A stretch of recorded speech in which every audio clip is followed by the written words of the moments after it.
Bonjour et bienvenue à cette deuxième Take a Break session consacrée à Alibaba et Jack Ma. Goedemorgen iedereen, welkom op deze nieuwe editie van Take a Break, die helemaal in het teken staat van Alibaba en Jack Ma. Alors Alibaba est un sujet d'actualité, son projet d'implantation à l'aéroport de Liège ne laisse naturellement personne indifférent et certainement pas vous. Alibaba is een heel actueel onderwerp en Vincent Maillet, die echt retail specialist is bij Havas, die schreef er echt een heus boek over. Vincent Maillet, nous allons le retrouver dans quelques instants. Il est le directeur de Havas Commerce et il va s'exprimer en fait pendant 50 minutes ici parmi nous. Vincent zal 50 minuten spreken in het Frans, maar geen paniek, dat wordt ondertiteld. En aansluitend is er plaats voor een Q&A en u kunt vragen stellen in het Nederlands, het Frans of het Engels. Voilà, donc c'est très clair.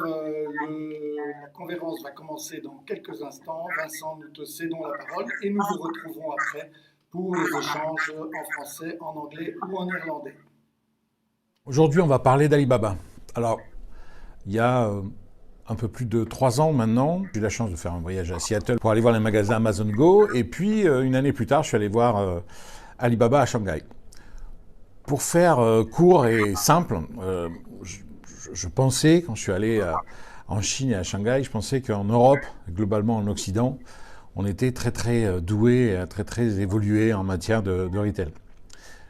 Je pensais que je découvrais des choses intéressantes en Chine, mais pas à ce point. En gros, j'ai été bluffé par Alibaba et bluffé par le niveau de sophistication des concepts magasins et aussi de la technologie qui avait été intégrée dans ces magasins. Donc aujourd'hui, on va parler d'Alibaba.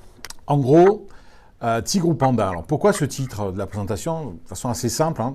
Je me suis longtemps posé la question en fait de savoir s'il fallait craindre Alibaba, le groupe Alibaba ou pas, et si c'était vraiment le dragon qu'on décrivait dans la presse. Donc voilà, d'où le titre Tigre ou Panda. On peut difficilement parler d'Alibaba sans parler de la Chine. Pourquoi je dis ça? Parce que ce soit pour Amazon ou Alibaba, on s'aperçoit qu'en fait ces deux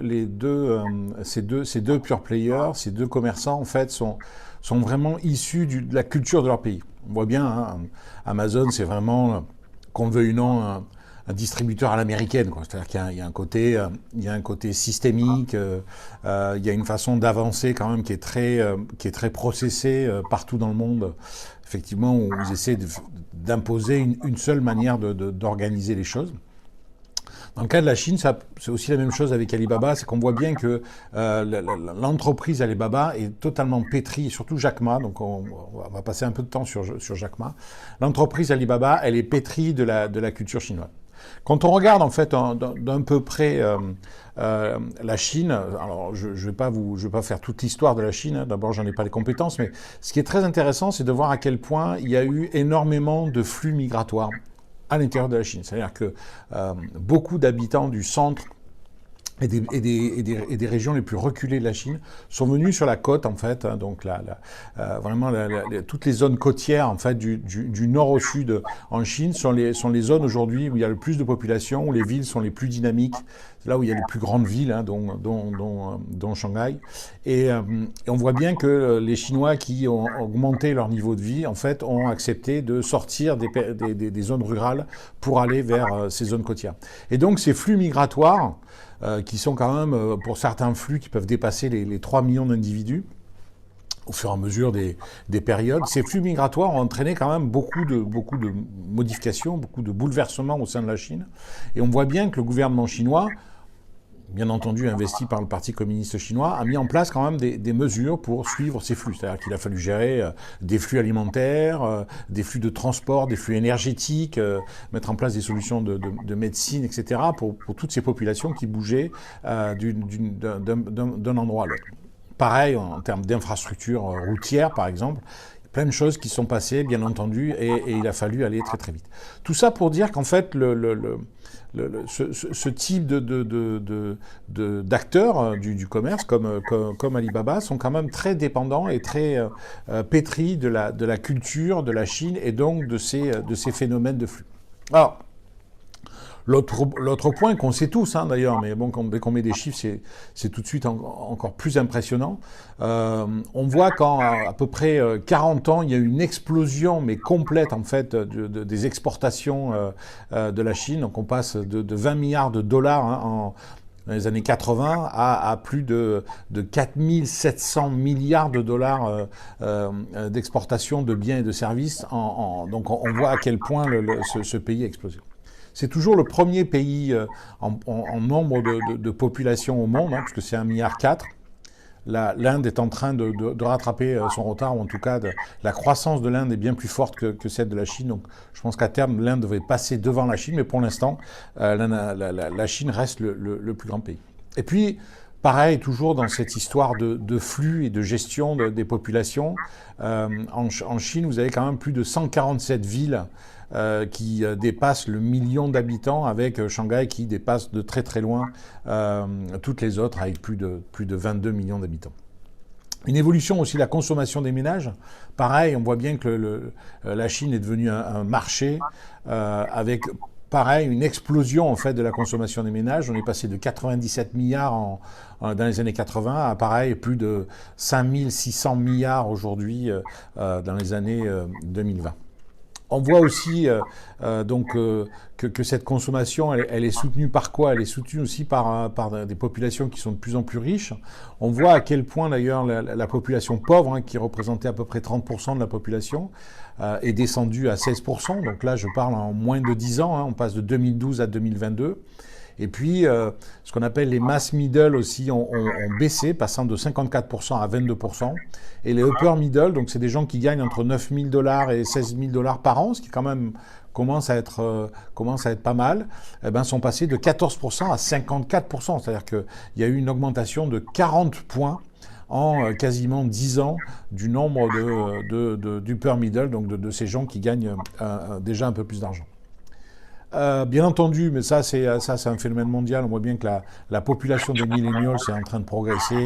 Elle représente près de 50% de la population aujourd'hui.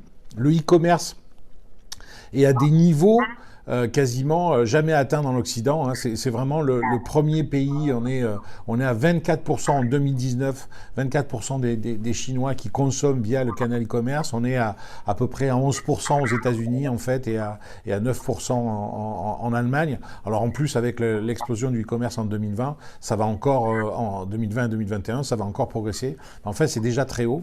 Et puis dans le cas du e-commerce alimentaire, ça aussi c'est un point très important à savoir. C'est que la distribution alimentaire via le canal e-commerce en Chine, ça dépasse les 35%.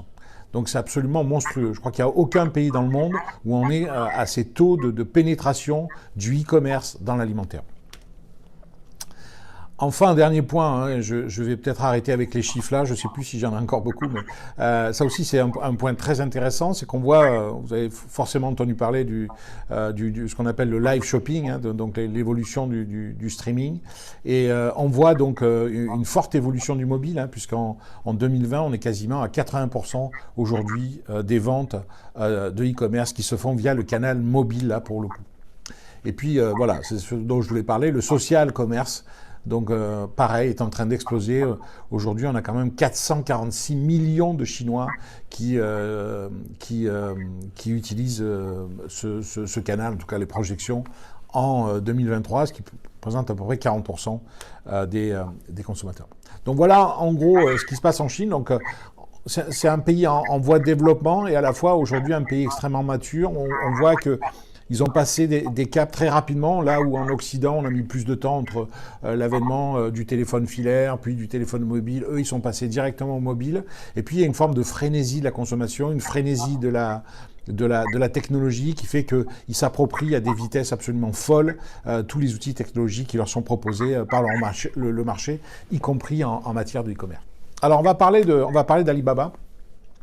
Je vous ai situé sur la carte où était Alibaba, parce que je trouve ça intéressant de voir un peu d'où ils viennent. C'est la région, en fait, dans laquelle s'est implanté et dans laquelle est né Jack Ma, qui est le fondateur d'Alibaba, est très intéressant parce que c'est ce qu'on appelle une région un peu, pas la Silicon Valley, mais en tout cas, c'est la vallée industrielle de la Chine, puisque, en gros, c'est un endroit où il y a tellement d'usines qui se sont installées tout autour du fleuve que, d'ailleurs, les poissons n'arrivaient plus à survivre tellement elle était polluée.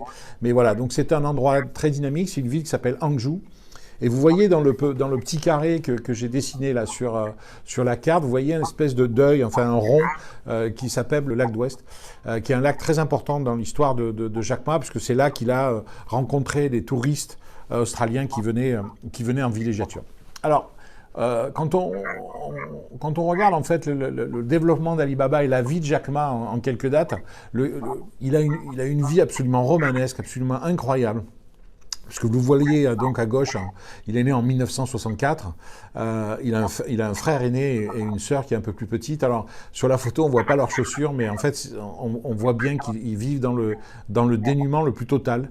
C'est vraiment des gens très très pauvres et donc son histoire est absolument incroyable. Donc il est né en 64. Ce qu'il faut savoir, c'est que la famille, donc son papa est photographe et sa maman travaille dans une usine. Il faut savoir que la famille de Jack Ma était absolument fan d'une culture folklorique chinoise qui s'appelle le Pingtan. Je ne sais pas si ça se prononce comme ça, mais donc le Pingtan, comme si vous savez, c'est des gens maquillés, grimés, déguisés, donc avec un retour à la culture traditionnelle chinoise, qui chantent et qui font des chorégraphies. Et donc toute la famille était très fan de ça. Pourquoi je parle de ça? C'est parce que la légende, en tout cas beaucoup de journalistes disent que cette culture justement du folklore chinois a finalement inculqué ou donné envie à Jack Ma et ont créé chez lui cette propension à s'adresser à la presse, à parler en public, parce qu'en fait il a un côté showman qui est très intéressant. Donc on est en 78 et Jack Ma va régulièrement avec son vélo proche de ce lac que je décrivais tout à l'heure. Donc il y a un lac où beaucoup de touristes australiens, bien que la Chine n'était pas encore ouverte au tourisme, venaient se reposer. Il y a une famille qui s'appelle la famille Morley, famille australienne, dont les enfants étaient à peu près dans des âges proches de Jack Ma. Cette famille s'est prise d'amitié pour Jack Ma et d'ailleurs lui envoyait de l'argent régulièrement. Ils sont toujours très liés. Et donc voilà, dans la culture de Jack Ma, il y a toujours eu cette envie d'abord de s'intéresser au monde extérieur, l'envie de parler anglais. Il faut savoir que le diminutif de Jack, c'est pas son vrai prénom. Son vrai prénom c'est Yu Ma, Yu. Et en gros c'est une touriste australienne qui avait un mari et un gendre qui s'appelait Jack et qui a décidé de donner ce surnom à Yu, qui est devenu Jack.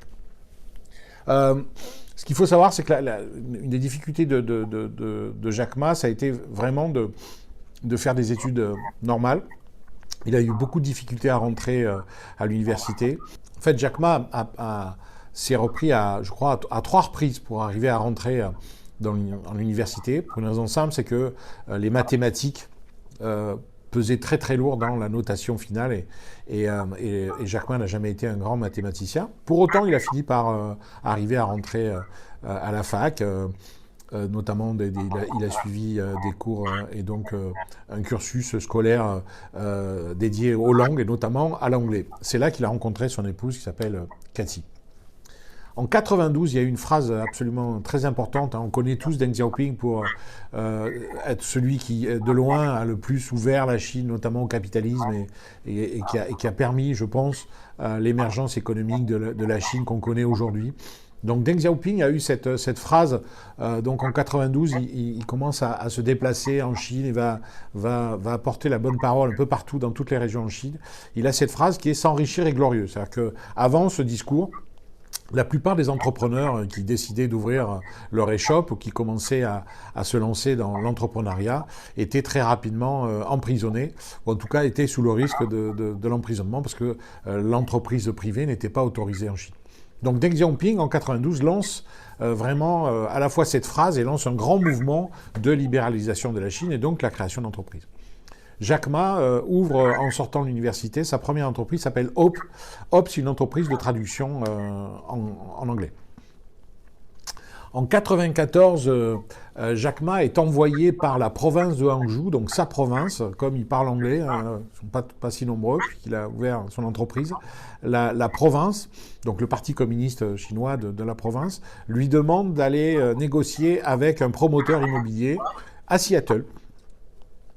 Parce que ce promoteur immobilier avait pris de l'argent pour mener une étude et, je crois, construire une route, et qu'il est parti avec l'argent, il n'a jamais construit la route. Donc la province souhaitait récupérer l'argent, ou en tout cas que le promoteur tienne ses engagements. Donc Jack Ma part à Seattle, et c'est là qu'il découvre en fait Internet. Les discussions avec le promoteur ne donnent absolument rien, parce que l'autoroute ne sera jamais fabriquée, je crois, et l'argent ne sera jamais rendu. Toujours est-il que Jack Ma découvre à Seattle Internet en 1994. Alors, pour la petite histoire, en 1994, c'est l'année de la création d'Amazon par Jeff Bezos, qui s'est installé aussi à Seattle, lui, pour des raisons fiscales. Et là, Jack Ma a une véritable révélation, parce qu'en fait, il se dit, c'est Internet qui va ouvrir la Chine, c'est Internet qui va permettre à tous ces entrepreneurs, à toutes ces entreprises qui se créent en Chine, de développer leur business. Juste un petit rappel, quand vous voyez d'où il vient, donc de la pauvreté finalement de sa famille à tout son trajet. C'est quand même quelqu'un qui a eu des difficultés économiques, puisque savoir que la famille Morley lui envoyait $20 par mois pour l'aider à vivre. Donc c'est vous dire à quel point il était pauvre. En fait, Jack Ma est toujours, et vous allez le voir au fur et à mesure de la présentation, il a toujours été pétri, ou en tout cas sa culture, ça a toujours été il faut ouvrir, il faut aider les entreprises à développer leur business, il faut créer les conditions pour qu'elles puissent exporter à l'international. Ça a toujours été finalement son obsession. Donc Internet, pour lui, c'est une révélation. Il crée en 1995 une boîte qui s'appelle China Page, donc c'est l'équivalent des pages jaunes en France. Donc c'est vraiment un répertoire des entreprises chinoises sur Internet. Assez rapidement, China Page est acheté ou préempté par le gouvernement chinois. Et donc, Jack Ma est obligé de déménager et de partir de Hangzhou pour aller vivre à Pékin. Il devient le directeur général de China Page. Ça se passe pas bien. D'abord, il est malheureux à Pékin. Je pense qu'il ne s'entend pas vraiment avec les fonctionnaires. Cette forme de bureaucratie chinoise ne lui convient pas. Donc, il démissionne, il quitte China Page pour revenir à Hangzhou, on est en 98, et il crée Alibaba. Donc Alibaba, c'est à la fois le nom du groupe et à la fois la première marketplace du groupe. Et il faut savoir que c'est une marketplace essentiellement B2B. Donc c'est le fer de lance du groupe, mais c'est une marketplace B2B et non B2C, comme souvent les gens ont tendance à le penser. Il commence à lever de l'argent, donc Goldman Sachs a investi $1 700 000, par exemple. SoftBank arrive pousse, le PDG de SoftBank pousse pour que Jack Ma accepte ces $20 millions, parce que, vous savez, on est en plein boom de ce qu'on appelait la net économie à l'époque. La bulle n'a pas encore explosé, et il y a énormément d'argent qui est déversé dans toutes ces startups, dont Alibaba bénéficie également. En 2000, pour les plus vieux d'entre nous, vous vous rappelez peut-être de l'explosion de la bulle, c'est-à-dire effectivement tout cet argent a disparu du jour au lendemain, et toutes ces entreprises qui pour certaines s'étaient construites sur du vent ou un business plan un peu bancal ont disparu. 2003, Jack Ma lance Taobao. Taobao, c'est un mélange de eBay et Le Bon Coin, c'est-à-dire c'est une marketplace C2C, B2C, c'est-à-dire vraiment on est dans des petites entreprises qui utilisent ce canal, mais on est surtout entre particuliers qui échangent des produits. C'est aujourd'hui la plus grosse marketplace du groupe Alibaba, on ne la connaît pas du tout en Europe, mais c'est pas loin de 800 millions de clients qui utilisent régulièrement cette marketplace. En 2004, il y a la création d'Alipay.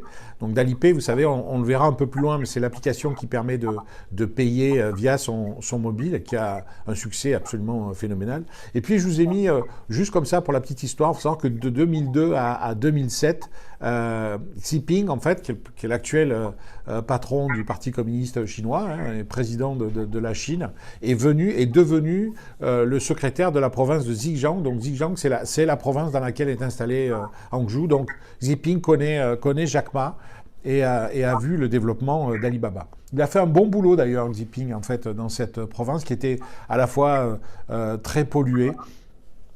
Et donc, il a travaillé sur l'amélioration, effectivement, de la qualité de vie des habitants. 2007, Alibaba lève à peu près 1,7 milliard, donc 1,7 milliard de dollars en bourse à Hong Kong. Et puis, il crée en 2007 Alimama, qui est la plateforme, en fait, qui est l'équivalent d'Amazon Advertising, qui est la plateforme de publicité des marketplaces du groupe Alibaba. 2008, on a la création de Tmall.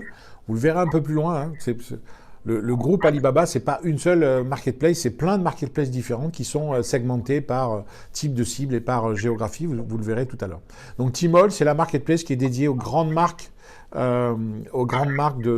à la fois de luxe et les grandes marques européennes, occidentales. Hein. Donc voilà, vraiment l'idée, c'est de fabriquer, de créer une marketplace dans laquelle les marques se sentent à l'aise et elles évitent de se confronter à notamment la contrefaçon, ce qui est le cas dans Taobao par exemple. 2009, création d'Aliyun, qui est la filiale cloud. Je vais aller vite. 2010, création d'AliExpress, donc qui est la marketplace dédiée à l'Occident et qui, pour le coup, la marketplace concurrente directe d'Amazon en Occident.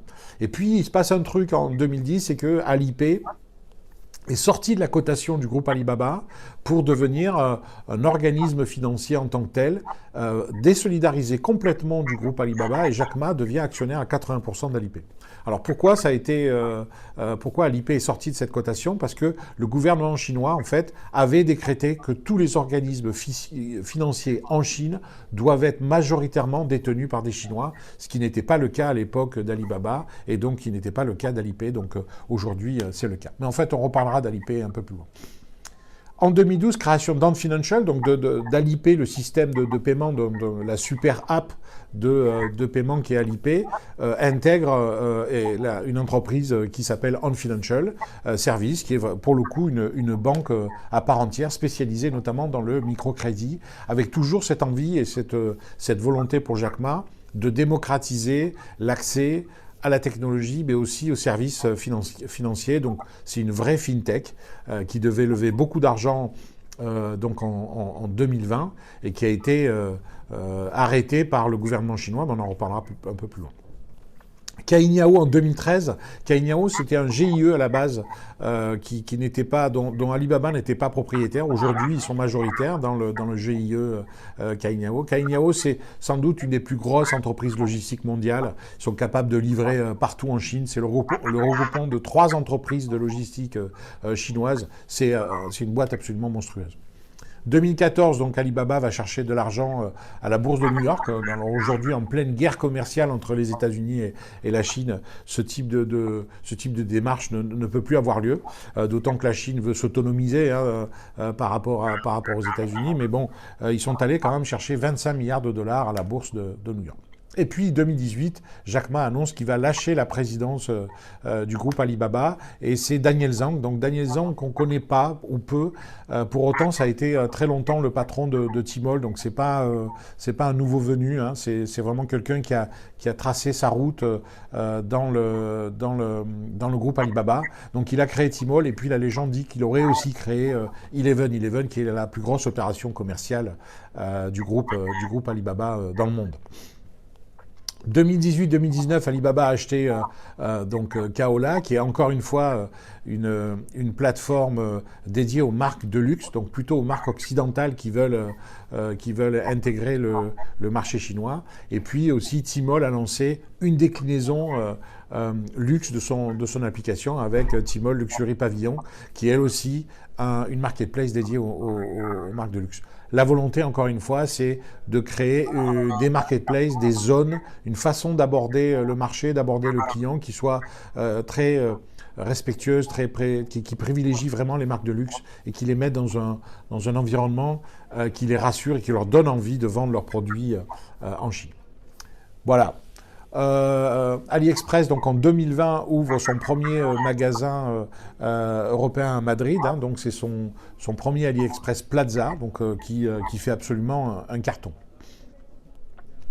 2020, donc le groupe dévoile un nouveau robot de livraison autonome. Donc, comme Amazon, on voit qu'il y a énormément d'innovation dans le groupe Alibaba.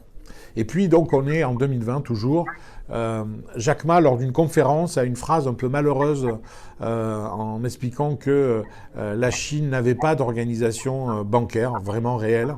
Et donc là, il se passe une chose assez violente, puisque Jack Ma disparaît pendant 3 mois.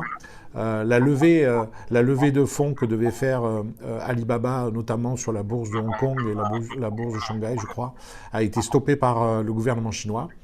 Et donc là, on est rentré dans un rapport très tendu, parce qu'on voit bien que le Parti communiste chinois est en train de reprendre la main sur ces fintechs, et notamment ces fintechs bancaires, parce qu'il ne veut pas lâcher du tout le pouvoir. Et donc, on est rentré dans un bras de fer assez tendu entre Jack Ma, le management d'Alibaba, et puis le Parti communiste, avec notamment une amende record qui a été infligé à Alibaba de près de 2,3 milliards pour position monopolistique. Donc on voit bien que ça commence à se tendre. La culture d'Alibaba, donc j'ai eu la chance d'aller sur le campus Alibaba à Hangzhou. C'est un très joli campus. La culture d'Alibaba, d'abord, c'est une culture anglo-saxonne, en fait. Jack Ma, il est à la fois sur ses 2 piliers, ses 2 pieds. C'est à la fois la Chine, avec tout ce qu'elle a de traditionnel. On parlait tout à l'heure de la danse folklorique du ping-tong. Donc on voit bien qu'il est ancré dans la Chine. Et puis aussi cette ouverture, notamment à l'Australie et au monde anglo-saxon, avec cette famille Morley, dont il est devenu vraiment un membre à part de la famille. Il y a aussi une culture donc il y a un écrivain qui s'appelle Feng Qingyang, je suis désolé si je prononce mal le nom, qui est un écrivain qui écrit, vous savez, des nouvelles assez sur la Chine traditionnelle, alors un peu à la Robin des Bois, c'est-à-dire cette idée du jeune manant, en fait, qui tombe amoureux de la belle princesse, qui est elle-même convoitée par le shérif de la ville. Donc on est vraiment dans la Chine traditionnelle. Et en gros, alors je ne sais pas si c'est encore le cas aujourd'hui, mais dès qu'on rentrait chez Alibaba en tant que salarié, il fallait prendre un surnom. Et souvent, les surnoms qui étaient donnés étaient ceux, ou en tout cas les surnoms qui étaient pris, étaient tirés de cette littérature chinoise traditionnelle. Alors, il n'y a pas que chez Alibaba d'ailleurs, mais globalement en Chine, il y a une culture de l'animal totem. Donc, ils aiment bien cette idée de faire incarner chacune des entreprises par des petits bonhommes et des petits animaux. Donc, vous voyez par exemple au premier plan le petit hippopotame bleu. Donc, il incarne Fresh Hippo, qui est un supermarché, le supermarché alimentaire qui a été développé par le groupe. C'est aussi un groupe très paternaliste. Chaque année, au mois de mai, les jeunes couples qui se sont mariés dans l'année sont reçus sur le campus en habits traditionnels. Ils reçoivent des primes, des cadeaux, etc., etc. Donc on voit bien que le groupe Alibaba favorise vraiment les couples à l'intérieur de l'entreprise et globalement la famille. Pareil, dans le rapport que l'entreprise a avec ses clients, notamment quand ils sont allés chercher de l'argent à la bourse de New York, ce sont des clients du groupe Alibaba qui sont venus à la corbeille et qui ont incarné l'entreprise. Jack Ma a aussi un bon sens populaire. Je ne sais pas si c'est parce qu'il a été pauvre, mais c'est quelqu'un qui a vraiment les pieds sur terre. Donc, il a toujours cette phrase qu'il cite régulièrement auprès de ses collaborateurs. Il dit, voilà, aujourd'hui c'est dur, demain ce sera encore plus dur, et puis peut-être que après-demain sera meilleur. C'est pas spécialement un technicien, contrairement à Jeff Bezos, qui est un ingénieur informatique. Jack, lui, il regarde vraiment la technologie avec les yeux de gens normaux. Il a aussi cette phrase, toujours pareil, vous savez, il a été pauvre, il a fait beaucoup de petits boulots, il a galéré pour rentrer à l'université. Donc c'est quelqu'un qui dit, si vous voulez créer un business aujourd'hui, essayez de réduire ou de résoudre un problème social. Alors, si on regarde Alibaba en quelques chiffres, aujourd'hui, c'est 72 milliards de revenus qu'on va opposer aux 386 milliards d'Amazon, par exemple, donc c'est beaucoup moins. Il faut comprendre que le business model d'Alibaba est très différent de celui d'Amazon. Amazon achète des produits, les stocke et va les livrer. Alibaba n'achète pas de produits, ne les stocke pas, ce ne sont pas ses produits à lui. En fait, son business consiste essentiellement à mettre les gens en relation, ce qu'il fait très bien. Donc, en gros, il applique un pourcentage sur les ventes qu'il fait. Et donc, du coup, ça fait un chiffre d'affaires beaucoup moins important. En revanche, les résultats d'Alibaba sont comparables à ceux d'Amazon. C'est-à-dire qu'Amazon, en 2020, a généré 20 milliards de résultats. Alibaba a généré 20 milliards de résultats également. Donc, on voit que les marges d'Alibaba sont très élevées sur un chiffre d'affaires qui est beaucoup plus petit. Il y a à peu près plus d'1 milliard de produits qui sont référencés dans les marketplaces Alibaba. Pareil, si on veut les comparer à Amazon, c'est à peu près 350 millions de produits pour Amazon, 1 milliard Alibaba. Et puis, dans un grand hypermarché Carrefour ou Auchan, vous avez 50 000 produits qui sont référencés. Donc, on voit bien que la bataille sous le même toit, elle est déjà gagnée par ces grandes marketplaces. Qu'est-ce que je peux dire de plus? Voilà, c'est à peu près 800 millions d'utilisateurs en fait des marketplaces Alibaba, ce qui est assez monstrueux. Pareil, quand on veut comparer Alibaba et Amazon, vous savez que alors on le voit là, hein, 88% des revenus d'Alibaba sont faits par le e-commerce. C'est pas exactement le cas d'Amazon où 56% des revenus d'Amazon sont faits par le e-commerce. Le reste des revenus viennent notamment d'Amazon Web Services. En revanche, 100% de l'EBIT, donc de la rentabilité d'Alibaba, vient du e-commerce, alors que à peu près 60% des profits générés par Amazon viennent de Amazon Web Services. C'est ce qui les différencie un peu. Alors, quand on regarde en fait l'organisation du groupe Alibaba, ce que j'évoquais tout à l'heure, c'est que vous voyez en fait toutes ces marketplaces, hein, Taobao 1688, qui est une marketplace B2B aussi, mais domestique, hein, liée au marché chinois. Alibaba, qui est vraiment une marque globale. Tmall, on en a parlé. AliExpress aussi. Lazada, que vous voyez en fait en B2C, qui est une marketplace qui est dédiée à l'Asie du Sud-Est, qui a d'ailleurs été fondée par un Français. Voilà, Tmall Global qui commence aussi à se développer au niveau mondial, et puis Taobao qui est l'équivalent d'eBay, alors à ceci près qu'il n'y a pas d'enchère, mais qui est l'équivalent d'eBay sur le marché chinois. En gros, ce que vous voyez, c'est qu'il y a une segmentation en fait B2B, B2C, C2C, et puis une segmentation géographique entre le local et le global. Donc, en gros, le groupe Alibaba ne se contente pas de faire vivre une seule marketplace, mais il fait vivre autant de marketplaces que nécessaire pour arriver à segmenter les commerçants et les fabricants, et pour faire en sorte que entre les typologies d'acheteurs, les typologies de vendeurs, tout ça soit plus cohérent dans chacune des marketplaces. Là, je vais vous montrer un film qui est assez intéressant, qui est un film Tmall, qui montre à quel point Tmall se présente comme la fenêtre ouverte, la porte ouverte du marché chinois pour les marques occidentales.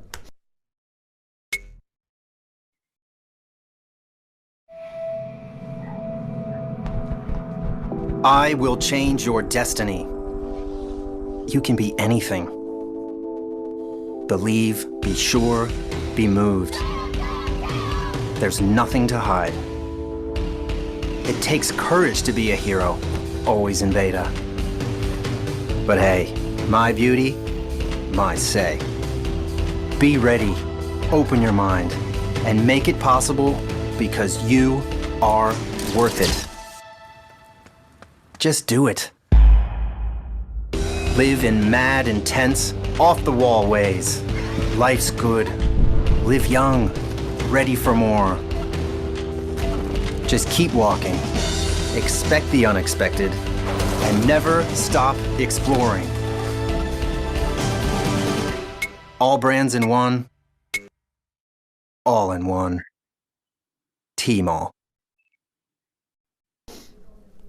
AliExpress, donc AliExpress est vraiment la marketplace dédiée à l'Occident, donc elle se développe très fort en France aujourd'hui, elle est 13e sur le marché français du e-commerce, donc on voit qu'elle se développe très fort.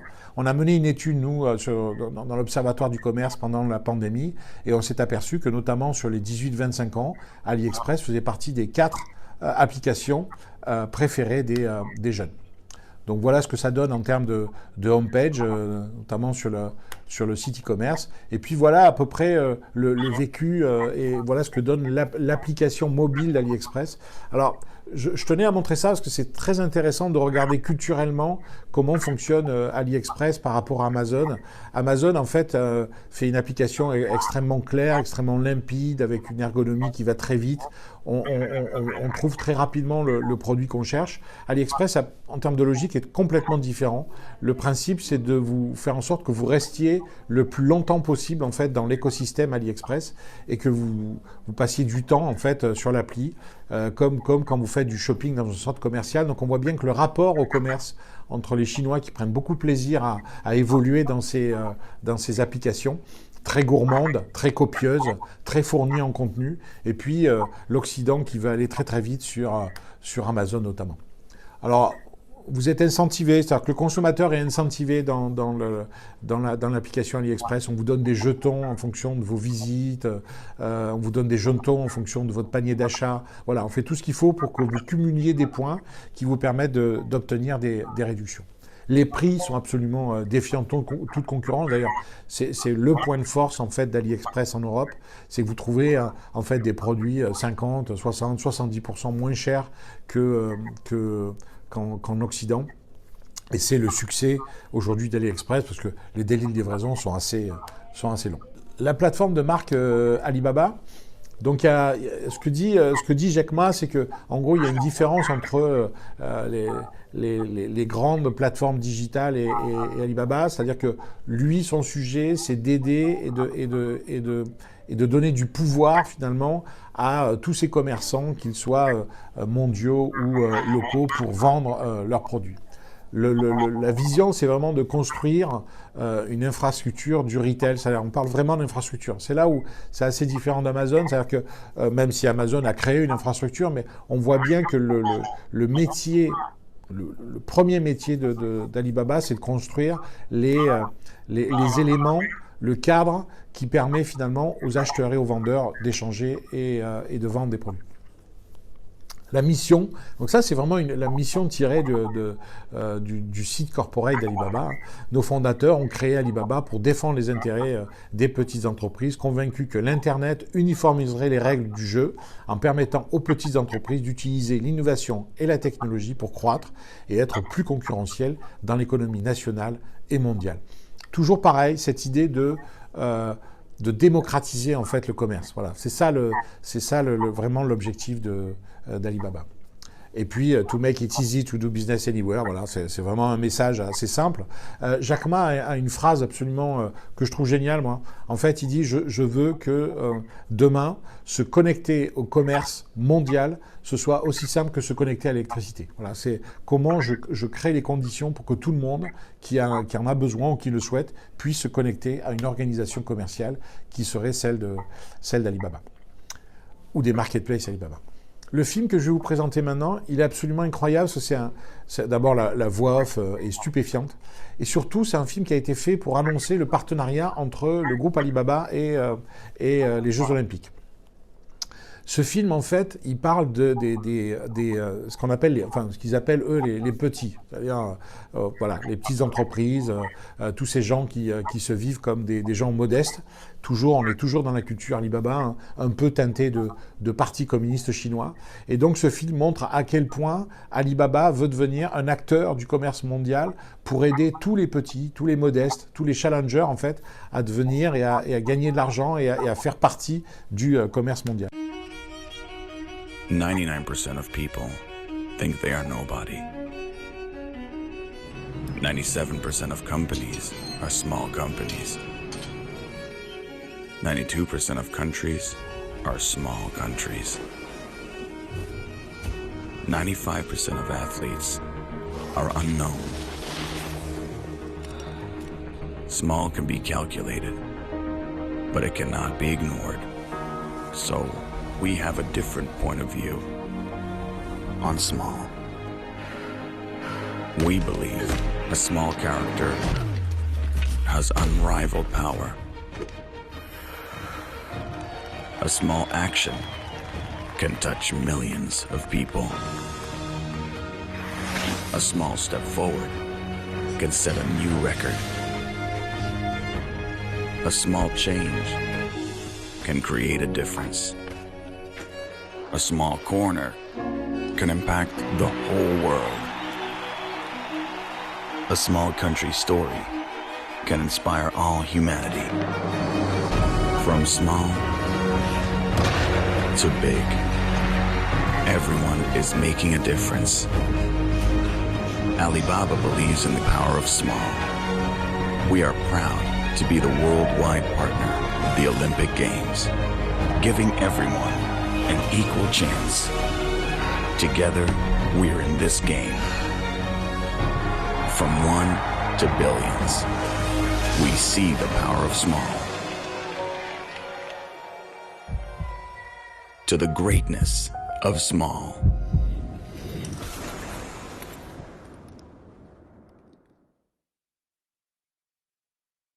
Alors, le business model d'Alibaba. Là, on va toucher au moteur et on va essayer de comprendre comment ça fonctionne. Alors, à la base, il faut un peu suivre là, parce que ça peut paraître un peu compliqué, étant donné tous les acteurs qui interviennent dans cet écosystème et qu'on ne connaît pas forcément. Donc, vous avez des vendeurs et des acheteurs. Et puis, c'est vrai que vous avez en Chine, parce qu'il y a beaucoup de contrefaçons, il y a des petites entreprises et des entreprises absolument géantes. Vous avez le petit artisan qui fait la contrefaçon dans son atelier, et puis des entreprises qui font des vrais produits qui ne sont pas de la contrefaçon. Et tous ces gens-là peuvent, bien entendu, se confronter et se retrouver finalement dans des marketplaces si on ne fait pas attention. Donc en fait, vous avez dans le bas de l'ellipse là que vous voyez dans le dessin, vous avez toutes les marketplaces ou presque qui sont représentées. Il en manque pas normalement, mais enfin voilà, vous avez toutes les marketplaces du groupe Alibaba et vous avez schématiquement tous les types de vendeurs que vous trouvez sur la gauche avec tous les types d'acheteurs sur la droite. Ce qu'a fait le groupe assez rapidement, c'est qu'ils ont, vous l'avez vu tout à l'heure, ils ont créé les moyens de paiement et d'échange. Donc vous avez Alipay. Vous avez AliWangWang qui est la fameuse messagerie qui permet d'échanger entre les acheteurs et les vendeurs. Et puis vous avez cet acteur de la logistique qui est Cainiao, qui permet, une fois que le produit a été acheté, une fois que les échanges, la négociation a eu lieu dans la messagerie interne des marketplaces Alibaba, eh bien vous avez cette entreprise de logistique qui vient livrer les produits. Et bien entendu, le financement par Ant Financial. Après, vous avez ce qu'ils appellent le O2O, d'ailleurs online to offline, c'est-à-dire toutes ces stratégies qui consistent à accompagner et à développer toute la technologie du groupe Alibaba dans les points de vente. Donc, ils sont partenaires d'Intersport en Chine, ils sont partenaires notamment d'une chaîne de parfumerie, ils ont été partenaires de Ford, pareil en Chine, pour créer des parcours d'achat innovants, où tout, en fait, tout se fait à partir ou avec comme point de départ l'application Alipay, dans laquelle il y a tout dedans. Hein. Dans l'application Alipay, vous avez votre identité bancaire, votre identité tout court, vous avez votre réseau d'amis, votre docteur, votre coiffeur, votre agence de voyage. En fait, il y a tout dans cette appli et finalement, vous pouvez faire à peu près tous les achats que vous le souhaitez avec l'appli. Donc O2O, c'est vraiment pour accompagner le développement de la technologie dans les magasins et dans des magasins qui sont partenaires. Par exemple, Starbucks à Shanghai a ouvert un point de vente avec tout un parcours de réalité augmentée à l'intérieur de ce point de vente Starbucks et ce parcours a été fait par les équipes de Taobao. Après, vous avez un pôle média, un peu comme Amazon en fait, avec Amazon Prime Video. Vous avez un pôle média avec Youku qui est l'équivalent de YouTube, Tmall TV qui est carrément la chaîne privative et la chaîne interne de la marketplace Tmall pour les grandes marques, notamment occidentales. Alibaba Pictures, qui finance des productions cinéma, notamment le film de Mission Impossible. Je crois que le dernier Mission Impossible a été financé par Alibaba Pictures. Et puis vous avez Weibo, Itao, qui sont là pour le coup des réseaux sociaux. Alimama, j'en ai parlé tout à l'heure, qui est vraiment la messagerie interne qui permet d'échanger entre un acheteur et un vendeur, qui est une messagerie extrêmement regardée, extrêmement analysée par Alibaba, puisqu'en fait, il y a énormément de data qui sont collectées dans cette messagerie pour comprendre comment se font les échanges et comment se font les relations entre vendeurs et acheteurs. En gros, Alimama, notamment, a découvert qu'un bon vendeur était celui qui répondait extrêmement rapidement aux questions qui sont posées par l'acheteur. Alors, Smart Business, il faut savoir qu'il y a un monsieur qui a été un collaborateur assez proche de Jack Ma, qui a écrit un livre, donc le titre de ce livre c'est Smart Business, pour expliquer le business model d'Alibaba au monde entier. Donc en gros, les deux piliers en fait de ce qu'ils appellent le smart business, c'est network coordination plus data intelligence. C'est vraiment cette idée de comment la data peut servir à coordonner le process global de vente ou d'achat d'un produit et comment la data peut être utilisée à plein dans ce process.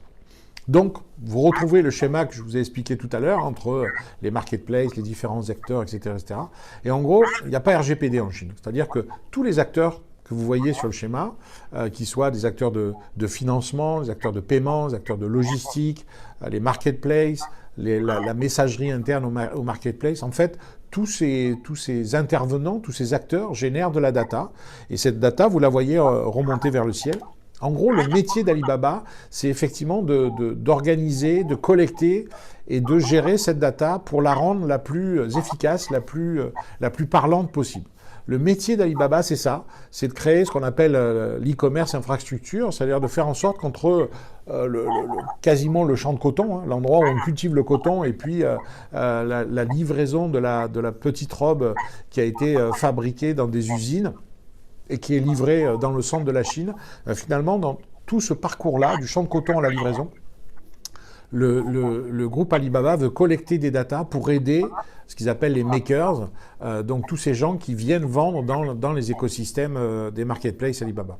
Donc le métier, il est là. Le métier, il est dans, je crée des infrastructures qui sont notamment Aliyun, hein, qui est la boîte cloud du groupe Alibaba, Yunos, qui est l'équivalent de l'iOS d'Apple, hein, c'est l'operating system mobile du groupe Alibaba. Et donc, ces infrastructures permettent de récupérer, de collecter toute cette data et surtout de l'analyser et d'en faire quelque chose pour les vendeurs. Donc, en gros, grâce à RGPD, en fait, finalement, quand vous achetez un produit, on sait que vous avez acheté un produit. Quand vous allez sur les réseaux sociaux du groupe, on sait que vous êtes venu sur ces réseaux sociaux. Quand vous visitez Tmall ou Taobao, on sait aussi que vous y êtes allé. Donc, en fait, il y a une connaissance totale des consommateurs chinois. Et puis, Eleven, vous savez, le grand événement commercial du groupe Alibaba. Eleven, en fait, utilise à plein, c'est presque le cheval de Troie du groupe Alibaba dans le monde, puisque l'idée, c'est de montrer d'abord la puissance de la bande passante du groupe Alibaba, hein, parce que ça génère 38 milliards de chiffre d'affaires en une journée, hein, ça a été le cas en 2020. Donc c'est absolument monstrueux, mais le Eleven, c'est surtout un mois, pendant le mois qui précède ce fameux Eleven, donc le 11 novembre, il y a tout un tas d'interactions, de contenus, d'avis qui sont donnés, d'émissions de télé qui sont faites, de défilés, de démonstrations, etc. etc. Tout ça pour stimuler les consommateurs chinois et prendre les commandes qui seront actées le jour du 11 novembre. Donc, le 11 novembre est vraiment à la fois, c'est comme le Gulf Stream, hein, c'est un formidable fleuve de data et de consommateurs qui viennent, un trafic de clients qui viennent visiter les marketplaces Alibaba pendant le mois qui précède le Eleven. Et puis pour les entreprises, c'est un formidable moment pour lancer un nouveau produit. Et puis surtout à la fin du Eleven, faire le point sur les ventes qui ont été faites, mais surtout toutes les datas cumulé par le groupe sur un produit en question. C'est-à-dire, voilà, si L'Oréal demain veut lancer des produits, il vaut mieux attendre Eleven, lancer le produit, voir comment le produit est perçu, quelles sont les clientes chinoises qui réagissent, quel âge elles ont, quel type de revenus, et à la fin bénéficier de toutes les datas dont Alibaba a pu faire la collecte et acheter cette data pour mieux vendre et commencer à lancer son business sur la Chine. Alors, je parlais de la data. Là, vous voyez à l'écran une petite vidéo que j'ai faite en fait à l'entrée du musée Alibaba à Hangzhou. Alors moi, ce mur m'a frappé. Hein, les gens passaient devant, genre comme ça, mais ce mur m'a frappé parce que en fait, vous voyez toutes les flammes, tous les traits en fait, espèce de flammes qui remontent vers le ciel. C'est de la data qui est collectée par Alibaba. Donc vous êtes au cœur finalement du projet Alibaba qui consiste à numériser la Chine, hein, les villes, potentiellement la planète, et qui consiste à récupérer toute la data, une data qui peut être une data des flux d'énergie, des flux de trafic routier, des flux bancaires, des flux de population. Et donc, l'idée, c'est de collecter toute cette data pour harmoniser et gérer une ville. Donc, on en est là, hein, c'est ça le projet du groupe Alibaba. Il faut savoir que le groupe Alibaba et la Chine sont les premiers déposeurs de brevets dans notamment l'univers du blockchain. Donc c'est intéressant de savoir que la gestion des flux, le partage des flux est vraiment l'endroit, la technologie dans laquelle la Chine a décidé de s'inscrire pour en prendre le leadership. Donc on le voit, hein, c'est traitement de données, surveillance, échanges financiers, etc. Donc voilà. Donc les mauvaises langues disent que la Chine utiliserait notamment la blockchain et voudrait s'autonomiser en fait vis-à-vis du dollar et des États-Unis dans leurs échanges. On peut imaginer que c'est effectivement le cas. Alors New Retail. Vous l'avez vu tout à l'heure, il y a à l'intérieur du groupe Alibaba cette segmentation, en tout cas cette partie, cette filiale qu'on appelle online to offline, qui consiste à développer la technologie à l'intérieur des magasins. Et bon, voilà, Jack Ma, il a cette phrase que je trouve assez intéressante. Hein. En gros, il dit, si on veut sauver la distribution traditionnelle, il faut oublier la tradition. Et donc, c'est comment on fait en sorte que la technologie, donc la réalité augmentée, le QR code, comment on fait en sorte que toute cette technologie-là de connexion à l'intérieur du point de vente pénètre correctement, totalement les points de vente. Aujourd'hui, je crois qu'il y a plus de 50% de la population, je pense qu'on doit être à plus de 60 aujourd'hui, qui peut payer juste par la reconnaissance faciale. Donc vous allez dans votre supermarché, vous n'avez pas besoin de prendre ni votre carte bleue, ni votre mobile. Il suffit de sourire à l'écran, vous êtes reconnu, vous donnez les 4 derniers chiffres de votre numéro de téléphone et on accepte votre paiement. Donc online to offline, on en a parlé tout à l'heure. Hein, voilà, donc c'est comment faire, on va dire, la vie tous les jours et la rendre plus conveniente. Vous allez voir ici un magasin, le magasin Fresh Hippo, qui est un magasin entièrement développé par les équipes d'Alibaba, qui appartient au groupe Alibaba. Alors moi, quand j'étais en Chine, il y avait 3-4 supermarchés Fresh Hippo qui avaient été développés déjà. Je pense qu'il y en a beaucoup plus aujourd'hui. Ce magasin est très intéressant par plein d'aspects. La gestion du frais, le paiement via reconnaissance faciale, l'exploitation du QR code à outrance qui est à peu près dans tous les rayons, des écrans. Vous allez le voir là, interactifs qui permettent rayon par rayon de voir quels sont les produits qui sont les plus vendus, comment sont constitués les produits, etc., etc. Et bien entendu, vous pouvez y aller, taguer les produits, faire votre liste de courses et être livré chez vous si vous le souhaitez. Voilà. Je vous parlais de Starbucks aussi qui a créé un parcours client à l'intérieur d'un des plus grands Starbucks de Chine, à Shanghai, qui est magnifique d'ailleurs, où on voit la production du café, de l'origine des grains à la torréfaction. Et donc on peut, via son mobile, bénéficier de cette présentation en réalité augmentée à l'intérieur du magasin. Je vous parlais d'Alipay tout à l'heure, c'est aujourd'hui presque 60% des paiements en ligne et en Chine se font via Alipay. C'est plus d'1,3 milliard d'utilisateurs actifs en juin 2020. Donc c'est absolument. On est à 1,4 milliard en Chine, on est à 1,3 milliard d'utilisateurs d'Alipay dans le monde, donc c'est juste monstrueux. Et puis c'est 100 millions de transactions quotidiennes, c'est juste incroyable. Donc voilà une présentation d'Alipay. Voilà, j'en ai presque terminé. Oui, je vous parlais tout à l'heure de ce mur digital et notamment à l'intérieur du musée Alibaba, de tout un concept qu'ils appellent Brand City. Alors là, vous voyez un magnifique tableau de ce qu'ils appellent la ville intelligente. L'idée, c'est quoi? L'idée, c'est vraiment, encore une fois, d'utiliser la data pour mieux gérer les flux médicaux, les ressources, les populations, le trafic routier, etc., etc. Donc, il faut savoir aujourd'hui, par exemple, que vous avez plus de 23 villes en Asie, dont Hangzhou, qui bénéficient des services de Brand City. Les feux, par exemple, de signalisation aujourd'hui à Hangzhou sont gérés par de l'intelligence artificielle et par Alibaba. Voilà.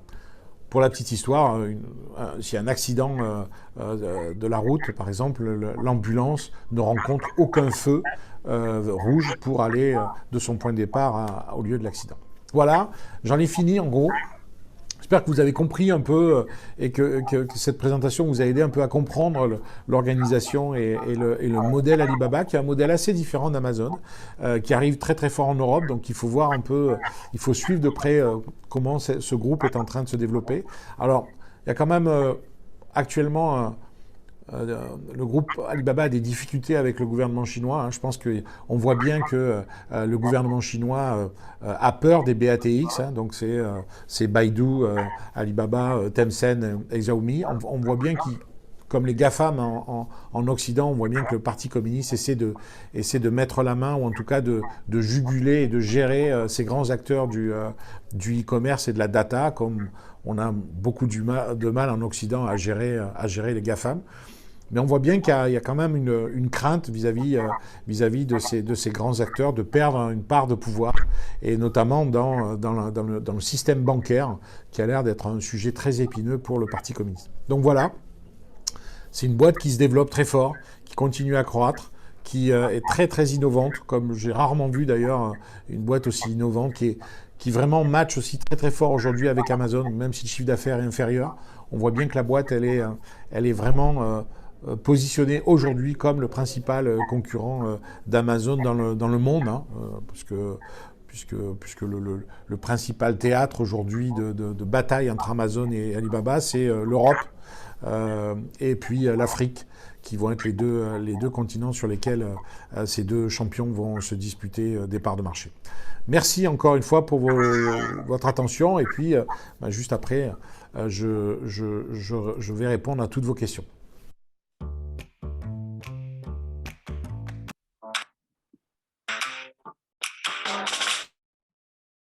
Merci Vincent. Merci Vincent, c'était très intéressant. Nous allons voir maintenant si nous avons des questions. Je kunt uw vragen in Nederlands stellen, en français ou en anglais. Donc la porte est grand ouverte.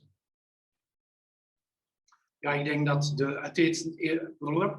uiteenzetting heel duidelijk was, maar vragen zijn uiteraard welkom. Pas de questions? Ik zie nog geen vragen verschijnen. Si, ik zie een vraag. Ja. Que pensez-vous du futur des supermarchés en Europe? Merci pour la question, super. Le marché en Europe, les supermarchés en Europe. Moi, je pense qu'on est rentré dans une phase d'accélération de la livraison. Donc, on le voit en Europe, c'est une accélération du drive et de la livraison à domicile. Donc, je pense qu'on va vers une montée en puissance du e-commerce, et donc de la livraison et de la pénétration du e-commerce en Europe. Après, je pense que les supermarchés, c'est toujours un très bon format. Je pense que dans l'alimentaire, on aura quand même toujours envie d'aller en magasin pour toucher, pour sentir et pour choisir ses produits. Donc voilà, je suis pas très inquiet encore à ce stade. Je suis moins inquiet en fait de l'arrivée d'Alibaba en Europe pour l'alimentaire, parce qu'en fait Alibaba c'est essentiellement aujourd'hui du non alimentaire. Je suis plus inquiet de l'arrivée d'Amazon, notamment avec les magasins Amazon Go ou les magasins Amazon Go Grocery qui devraient arriver. Alors je crois qu'il y en a un premier qui devrait être installé à Londres cette année, je crois, notamment d'Amazon Go. Et je pense qu'on va vite voir se développer ce genre de format sur l'Europe. Là, pour le coup, je suis un peu plus inquiet pour les supermarchés qui vont devoir un peu se réinventer en face de ces nouveaux magasins bourrés de technologie. Pour le moment, je ne vois pas d'autres questions. En attendant qu'une question arrive, Vincent, je crois que vous allez initier une étude internationale très intéressante sur le. Est-ce que vous pouvez en dire un petit mot, peut-être en français ou en anglais? Okay, I can try in English if you want. Yes. The idea is just to understand what happened this last year. Because the pandemic is global, as you know, and all the retailers everywhere in the world, I think, have the same, not the same, I don't know, but I think they understand that the business and the consumer is changing. And the idea of this study is to understand and to ask the question to the professional of the retail everywhere in the world, and to know their perception, their opinion, and what they identified in their business in terms of change for them and for the future. And the study is, of course, available in Belgium, everywhere, and we ask the questions everywhere in the world. And the idea is to collect this data and this answer, and to prepare a sum up and an analysis of this data, and to give to the people who participate to the study the result and the report of this study. It's totally free. It's totally confidential. And I think it could be very interesting for each professional to know what happened and what the professional everywhere in the world think about this pandemic and the change in the big change or the massive change in the retail industry everywhere. Dank je, Vincent. We hebben nu 2 vragen in Nederlands, denk ik. Ja, er zijn een paar vragen. Ik kan misschien nog aanvullen ook dat we in Pubnews meer zullen schrijven over die studie in samenwerking met de Paris Retail Week. Daar zijn een paar vragen. Bon, je vais essayer de traduire pour Vincent. En Chine, Alibaba soutient l'entrepreneur plus petit, mais en Europe, on détruit des petits magasins. Alors, oui, bah, de toute façon, on est bien d'accord que les intérêts ou l'intérêt de la Chine ne sont pas forcément l'intérêt et les intérêts des Européens. C'est-à-dire que moi, je veux pas faire de la géopolitique, hein, c'est peut-être pas l'objet de la présentation, mais en fait, on a quand même globalement en Europe accepté que toutes nos industries partent en Chine, ou presque, hein. Et donc, ce qui est en train de se passer aujourd'hui, c'est que la Chine, forte d'Alibaba notamment, hein, et d'AliExpress, commence à vendre directement à nos clients, à nos consommateurs, des produits qu'elle produit chez elle, quoi, à un coût qui est très bas. Je ne sais pas si vous avez entendu parler notamment de la taxation jusqu'à présent. Alibaba, mais Amazon aussi bénéficiait d'une espèce de flou en matière de taxes, hein, puisqu'ils ne payaient pas la TVA. C'est en train de changer aujourd'hui, on parle d'une taxation de minimum 20%, ils sont en train de mettre ça en place. Donc on voyait bien que les règles n'étaient pas du tout faires et pas du tout honnêtes pour les commerçants européens, hein, qui essaient de vendre et de se débattre. Donc voilà, c'est en train de changer. J'espère que ça va changer beaucoup plus vite et beaucoup plus fort, parce qu'effectivement, aujourd'hui, la concurrence, elle est pas loyale en fait. Voilà, on va se dire les choses, elle est pas vraiment loyale, et les conditions salariales et les conditions de vie des entreprises en Chine ne sont pas celles de l'Europe et de la France. Voilà, il y a un droit social en Europe qu'on n'a pas en Chine. Donc je pense qu'il y a quand même un boulot à faire et qu'il faut que l'Europe s'en saisisse, et ce n'est pas forcément le cas aujourd'hui, ça n'a pas forcément été le cas jusqu'ici. Là, on a l'impression que ça commence à bouger, mais bon, je peux totalement comprendre que les petits commerces en Europe se plaignent, hein. Mais après, ce qu'il faut comprendre, même si c'est pas, je cherche pas à trouver de circonstances atténuantes, c'est pas le sujet, mais je pense que derrière la philosophie de Jack Ma, il y a une forme d'authenticité, et je pense que ce monsieur est vraiment habité par cette idée d'aider les entreprises en Chine qui, pour bon nombre d'entre elles, sont très pauvres. Quand on voyait le film qui a été fait notamment pour les Jeux Olympiques, on voit bien que Jack Ma se positionne comme finalement le leader des pays émergents, le leader des populations les plus pauvres et le leader des petits. Alors nous, on vit ça un peu comme une agression, mais finalement, lui, son sujet, c'est de permettre à toutes ces petites entreprises, à tous ces gens qui vivent globalement dans le dénuement, de trouver leur place dans le commerce mondial s'ils y arrivent, et Alibaba est une fenêtre pour le faire. Bon, après, il y a les bons sentiments. Vous savez que pour être Tmall Partner en Chine, c'est-à-dire pour devenir une entreprise susceptible de vendre des produits sur les marketplaces de Taobao, bon, il suffit pas d'être petit, hein, il suffit aussi d'être un peu costaud et d'avoir un peu d'argent aussi. Donc, c'est pas aussi simple que ça. Mais voilà. Non, mais je comprends tout à fait la question. Ce qu'il faut comprendre en tout cas, et c'est là où, si je devais faire passer un message, et c'est celui qu'il faut retenir, c'est que la technologie en Chine est utilisé très fortement par tous les Chinois, ça c'est un sujet, mais ils ont vraiment, et ils ont choisi la technologie et ils ont décidé que la technologie serait un moyen de faire accéder la plupart des Chinois à une vie meilleure finalement. Et c'est ça qu'il faut retenir. Et nous, en Europe, on est un peu plus prudent. Voilà, le système de paiement à l'IP, par exemple, en Europe, il n'est pas possible, n'existe pas. Enfin, il existe très peu dans quelques aéroports. Mais on voit bien qu'il y a une espèce de frénésie des Chinois pour la technologie.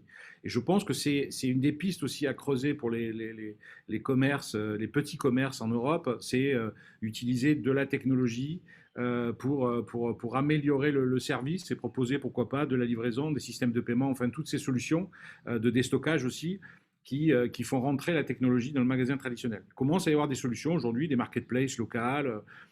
Alors vous êtes pas, je ne sais pas si vous avez entendu parler en Belgique, mais il y a la communauté commune de Nancy, en fait, à l'est de la France, qui a créé carrément une marketplace, c'est-à-dire que la communauté de communes, l'État, la collectivité territoriale a décidé de créer une marketplace pour aider ces commerçants pendant la pandémie à vendre des produits via le e-commerce. Donc on voit bien qu'il y a ce type d'initiatives qui ne sont pas très loin finalement de ce que fait Alibaba en Chine. Merci Vincent. On a encore ici quelques questions. Oui. Laurence, dans sa rivalité avec Amazon à la séduction des consommateurs sur le marché européen, est-ce que Alibaba prépare un équivalent à Prime Video?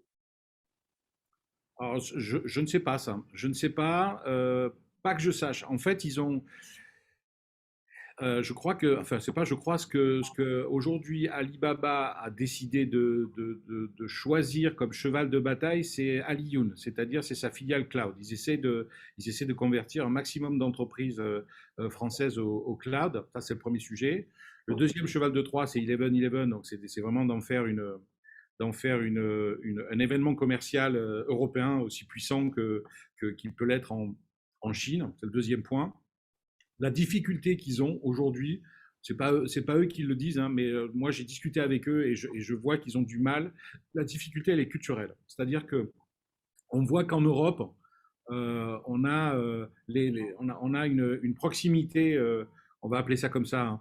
On va dire qu'on a une proximité avec le monde anglo-saxon et les Américains, et donc avec le commerce imaginé par les Américains, qui est plus facile pour les Américains de pénétrer le marché européen que le marché chinois. C'est-à-dire que moi, je le vois, hein, j'utilise l'appli Express quasiment tous les jours pour regarder un peu les produits, pour suivre.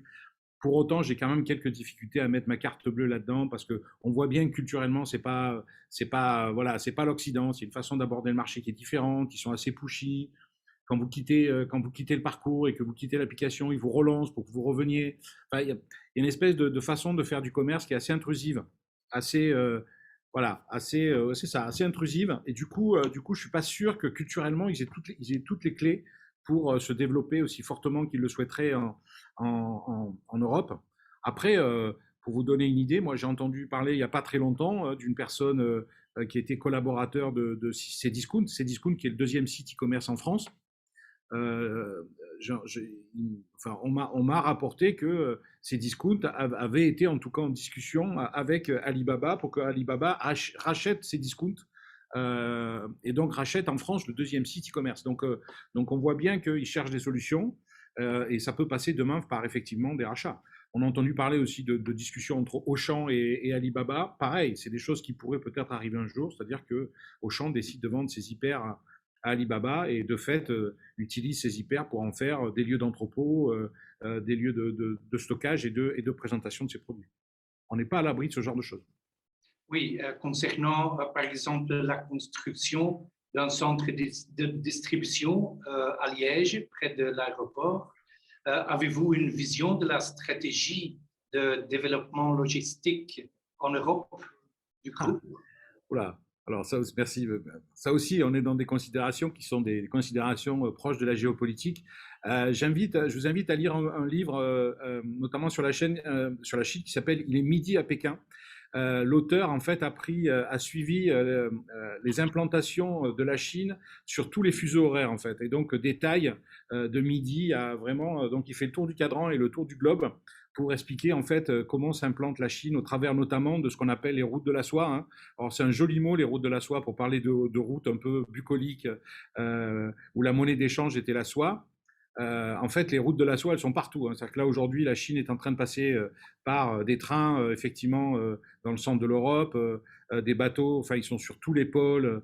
Ils essaient de se sourcer, notamment en terres rares, en Afrique, en poissons, sur toutes les îles et toutes les petits États, en fait, relativement fragiles ou faibles. Ils essaient de se rapprocher d'eux pour leur apporter de la logistique, de l'argent et bénéficier des ressources en poissons.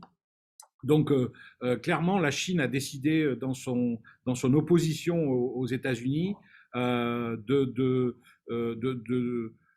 va dire, de se battre pour le leadership mondial avec les Américains et que le développement de la vente de produits chinois en Europe par la Chine elle-même via des sites comme Alibaba ou AliExpress est vraiment du domaine de l'ambition d'État, c'est-à-dire la volonté du Parti communiste chinois aujourd'hui, c'est d'étendre son leadership dans le monde, y compris son leadership économique et commercial avec ce genre de sites. Donc, la difficulté qu'ils ont aujourd'hui à résoudre, c'est le temps de livraison. Moi, juste pour la petite histoire, j'ai commandé des lunettes sur AliExpress juste pour voir combien de temps ça mettait. Ça a mis 3 semaines. Hein. Entre le moment où j'ai commandé et le moment où ils sont arrivés. Alors bon, 3 semaines, quand vous payez la fausse paire de Ray-Ban, je ne devrais pas le dire, hein, mais 3 € la paire de Ray-Ban livrée, c'est pas très grave, hein, finalement, quand c'est tellement peu cher que certaines personnes peuvent se permettre d'attendre. Mais ça reste quand même beaucoup plus lent qu'Amazon. Ça, c'est un premier sujet. Donc, pour ce faire, effectivement, ils sont en train de créer des entrepôts un peu partout et donc voilà, et donc de mettre des stocks tampons plus proches des clients de façon à les livrer plus rapidement. Donc oui, ils vont continuer, ils vont accélérer dans ce domaine, clairement. Ouais. Vous pouvez répéter le nom ou le titre du livre que vous avez. Le livre s'appelle Il est midi à Pékin. Ok, merci. Encore quelques questions. Pardon. Une question en anglais. How will Alibaba adapt to the presence of GDPR in Europe? Or will this be a real challenge for their development in Europe? This is a very good question. I think we have to ask the question to Thierry Breton. The guy is a commissaire. I don't know exactly the function of the guy in Europe, for example, because he's working on the RGPD and the new rules. I don't know exactly the name, but the name is Data Act something in Europe. The problem with the GAFAM and the BATX is the same, because the servers are not in Europe. The servers are in the United States for Amazon and in China for AliExpress or Alibaba. And you don't know exactly who is connected to the server in China and who is connected to the server of Amazon in United States or in Amazon Web Service everywhere in the world.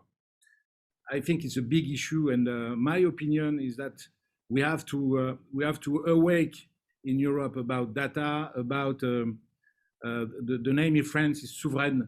We need a digital sovereign strategy in terms of commerce, of course, in terms of network, social network, for example, and of course we need rules, very strong and massive rule for that in Europe. And it's not really the case today. It's like the taxes for AliExpress. We know that they don't pay the tax, and I think they don't necessarily respect the rules about RGPD. I don't know. I have no proof, but it's not. It's easy for them to capture and to identify the data, because the server. It's impossible to put I don't know, a man from a European guy, for example, to check the data of AliExpress in the server in China. It's impossible. It's a jungle today, and I think we have to handle that. Laatste vraag. Ja, voorlaatste vraag. J'en ai encore deux. Qu'en est-il du personnel par rapport à tous les reproches faits à Amazon à ce sujet? Les personnels, j'ai pas compris. Les gens qui travaillent chez Amazon? Non, les gens qui travaillent chez Alibaba. Quand on voit qu'il y a beaucoup de reproches vis-à-vis d'Amazon. Ah ouais. Ouais. We are not in the same. We are not in the same planet. Le respect des salariés et la façon dont la Chine fonctionne n'a pas grand-chose à voir avec l'Occident et les États-Unis, quoi. C'est-à-dire que c'est vraiment c'est assez étonnant parce que quand vous regardez la façon dont moi je suis pas un grand spécialiste de la Chine, mais bon, depuis que je m'intéresse à Alibaba, j'ai lu beaucoup de livres et puis je suis allé là-bas et on voit à quel point en fait il y a cette espèce de c'est pas un double langage, c'est une façon de d'écrire et d'interpréter le communisme qui est assez particulier, hein, puisque c'est à la fois donc l'État.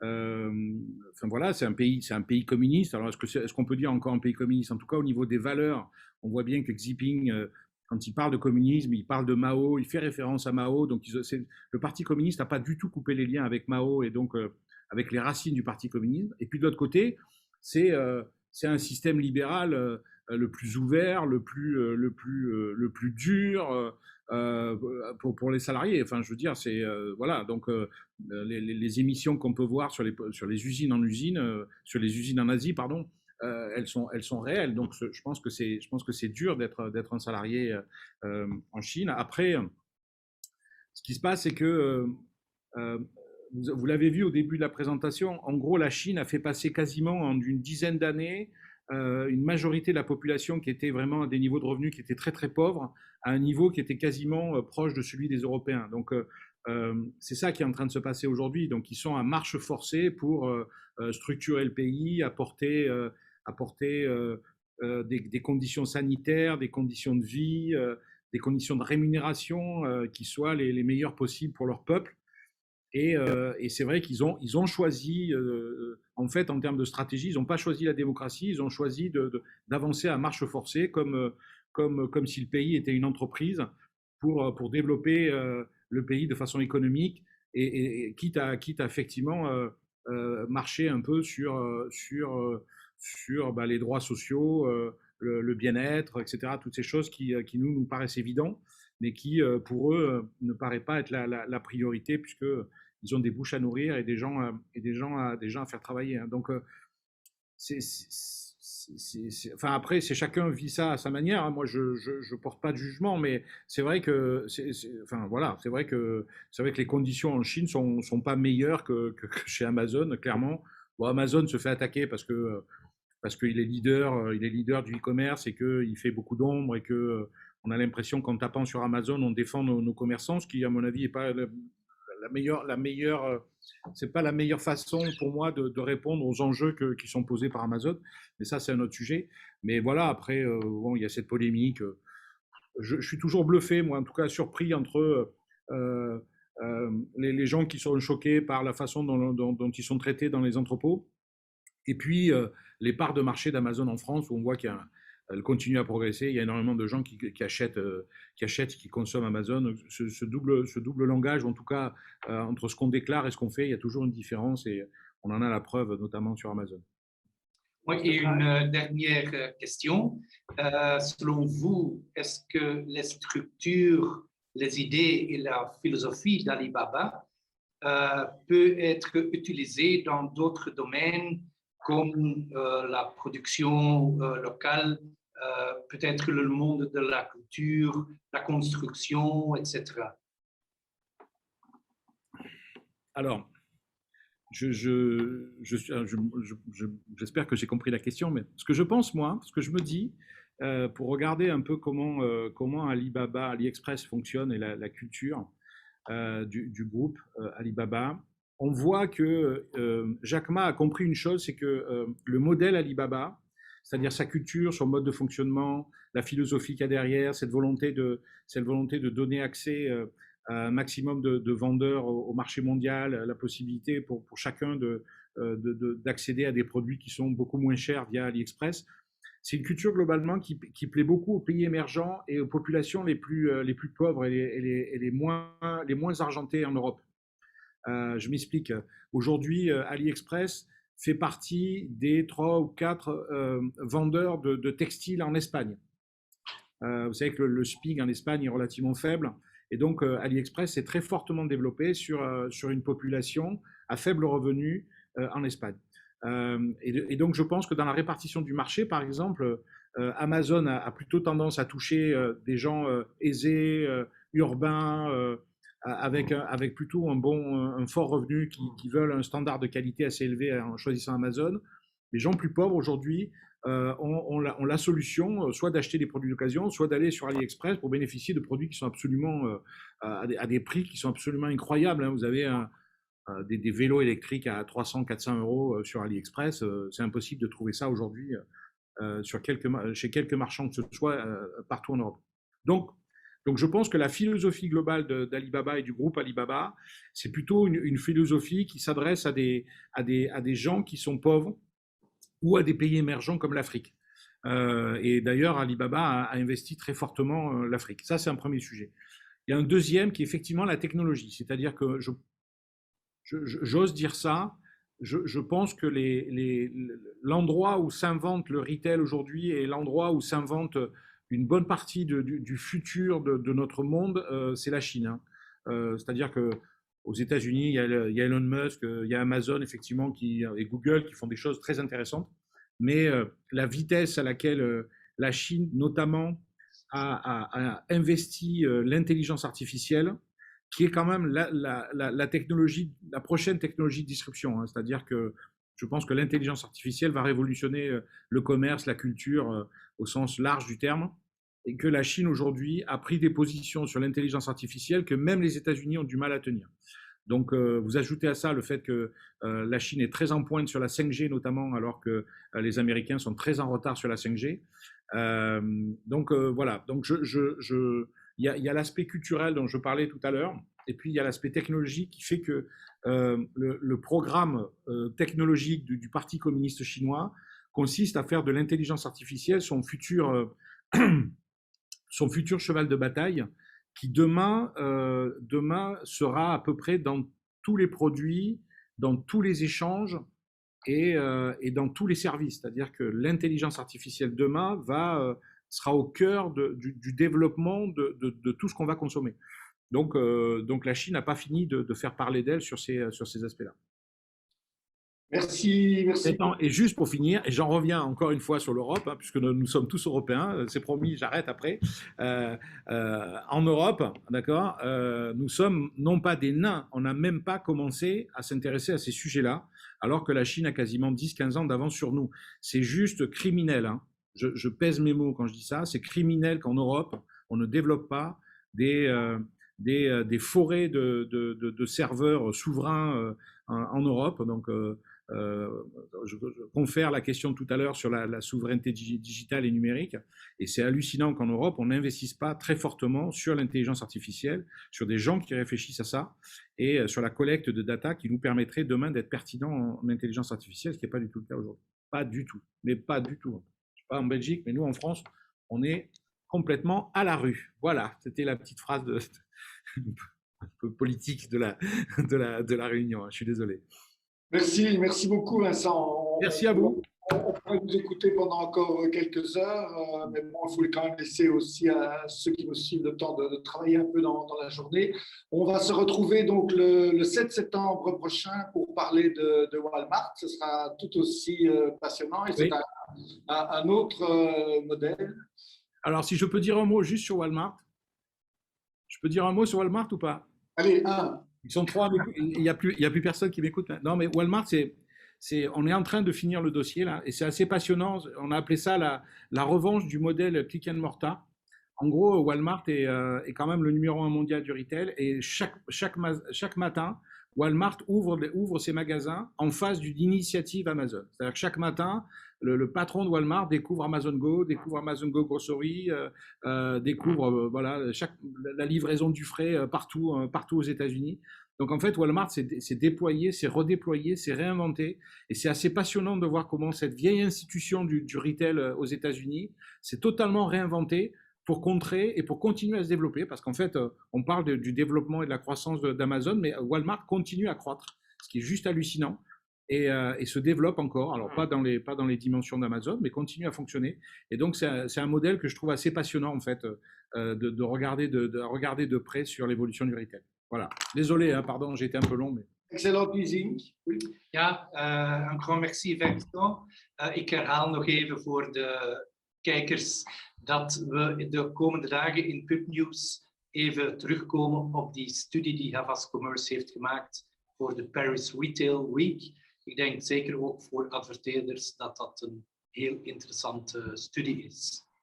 Voilà. Et rendez-vous donc au 7 septembre. Merci à vous. Au revoir.